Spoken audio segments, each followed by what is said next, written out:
Hello, and welcome to another weekly reading. This is a collective reading, and just remember to pick your number between 1 and 4 to see what of the cards is a little bit more of a personalized message for you.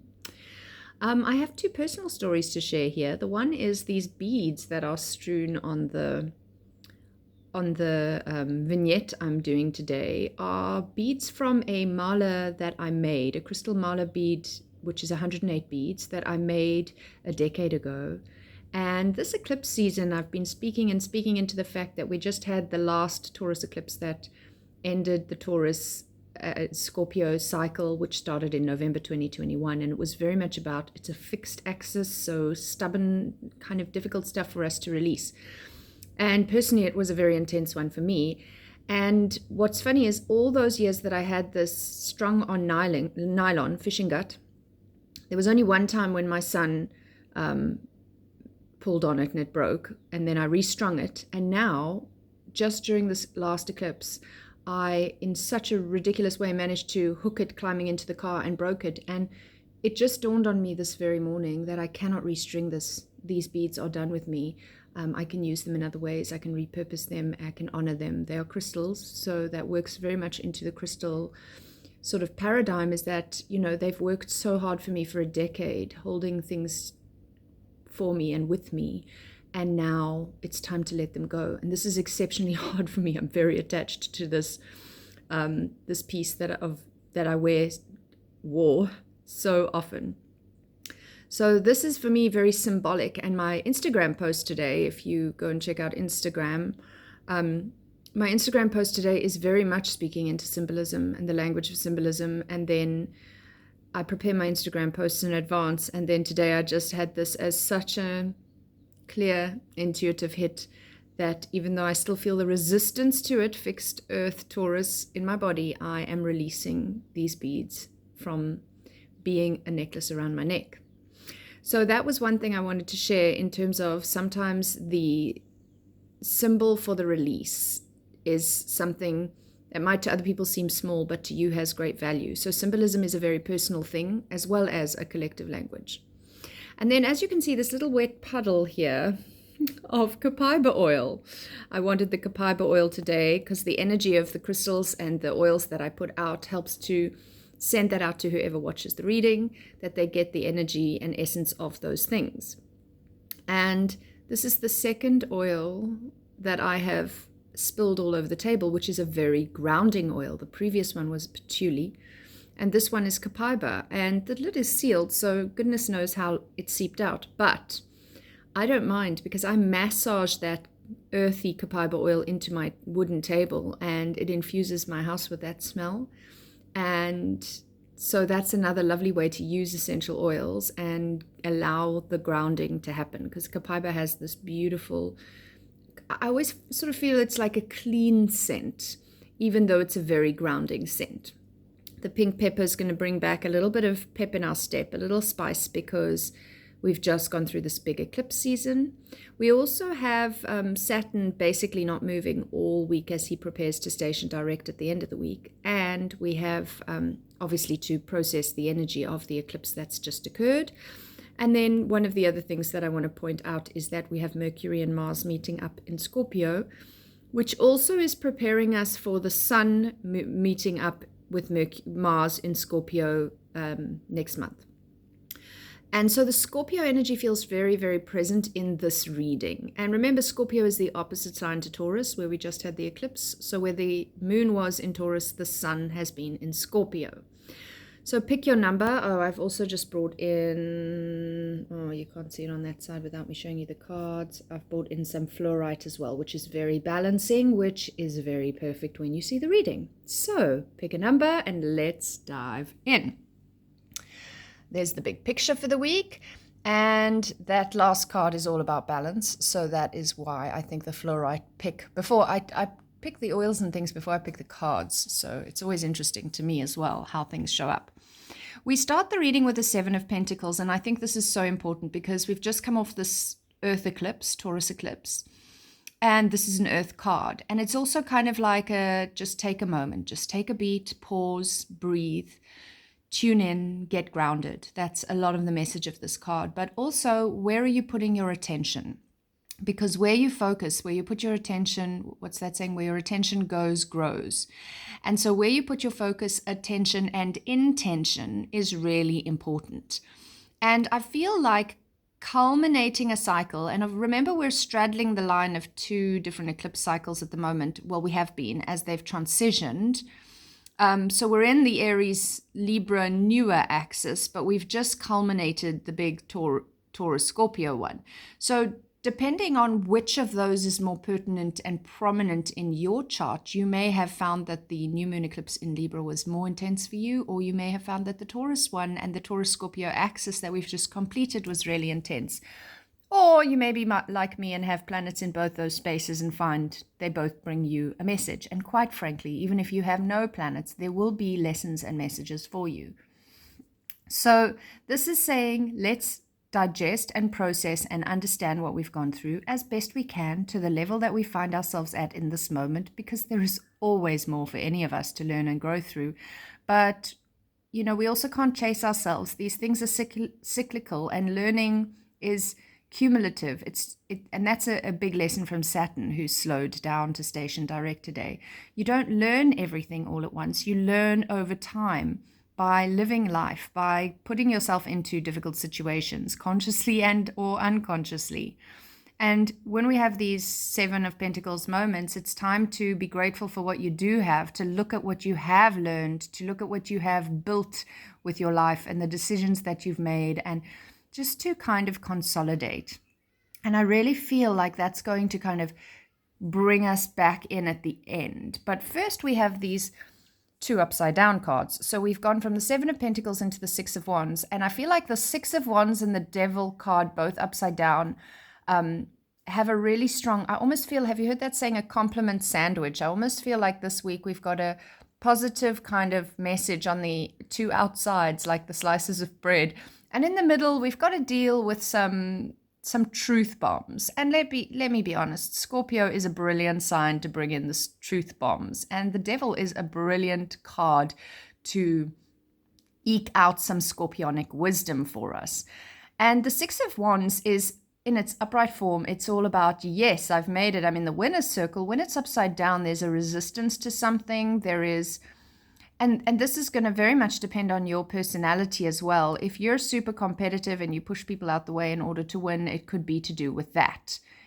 Did I win in an unfair way? If you are somebody who won't allow yourself to step into the limelight and say, yes, I did this, and be proud of yourself, then it could be more to do with that. So it's like, where am I either not winning well or holding back my wins, or something along those sorts of lines for you, lining up with your own personality.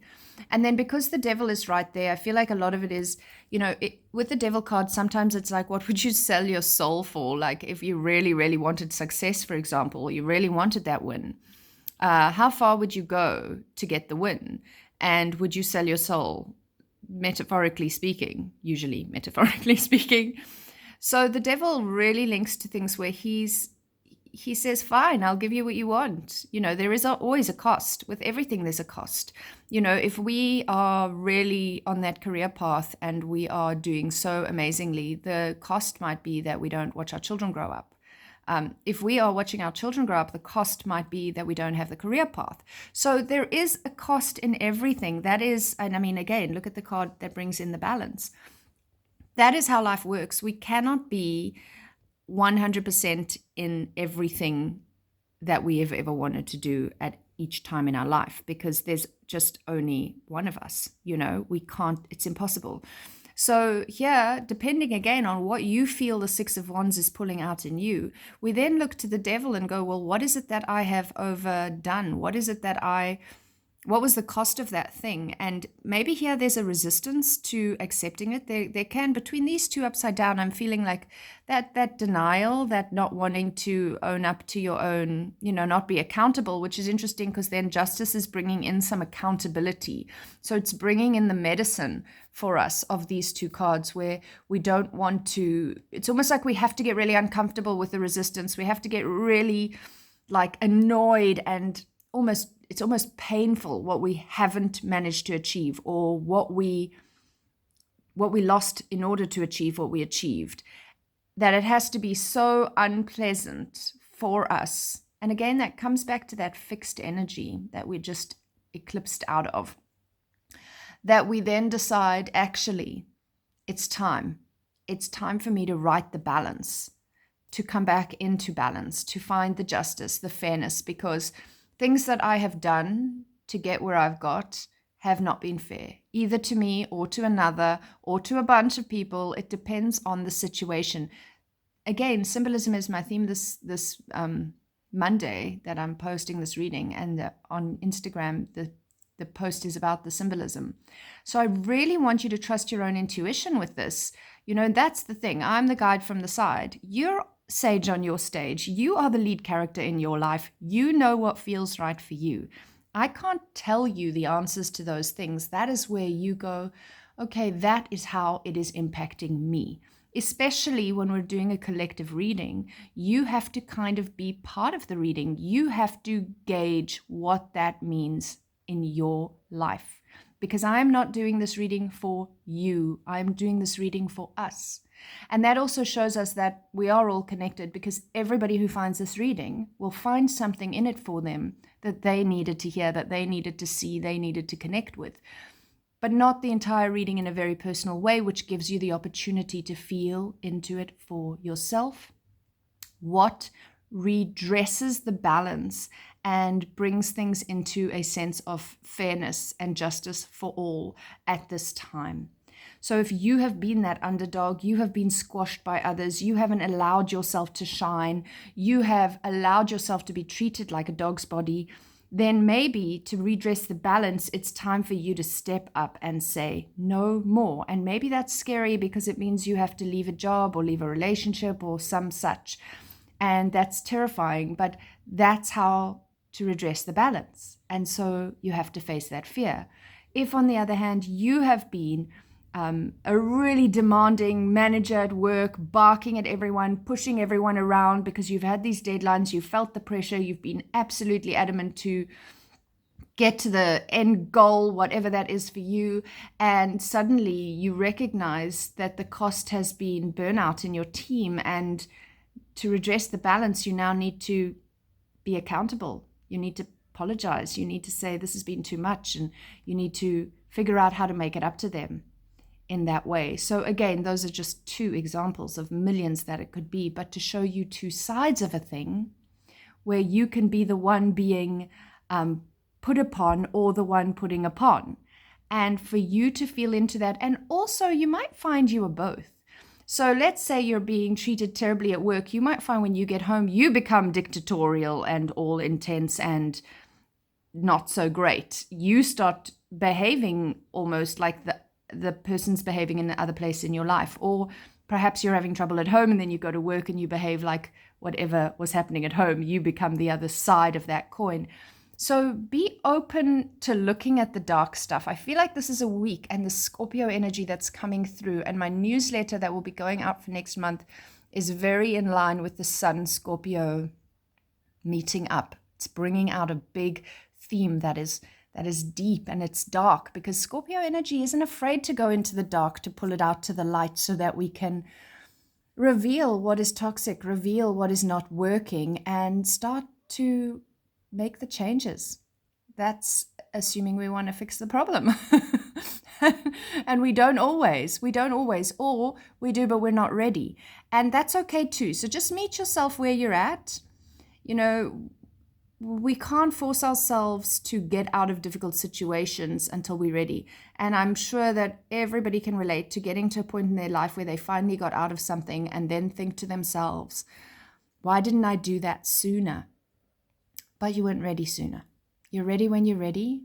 You do the things when you do the things. And, forgive yourself for that. Be okay with that. There's no one way to do these things. And this is again where you have to just go into yourself and be honest with yourself. This isn't for anybody else. It's for you. Your growth, your changing, it has to be for you first. And so therefore you have to do it as you are able. for whatever reason you're not resourced enough to make those decisions sooner, don't judge that. Just be present with it to redress the balance, and remember to be grateful, Seven of Pentacles, and to put your attention and intention and focus into things that you want to grow. So I hope you have a wonderful week, and I look forward to seeing you again soon. Thanks for watching. I really appreciate all your likes, shares, subscribes, comments. Keep them coming. Thanks a lot.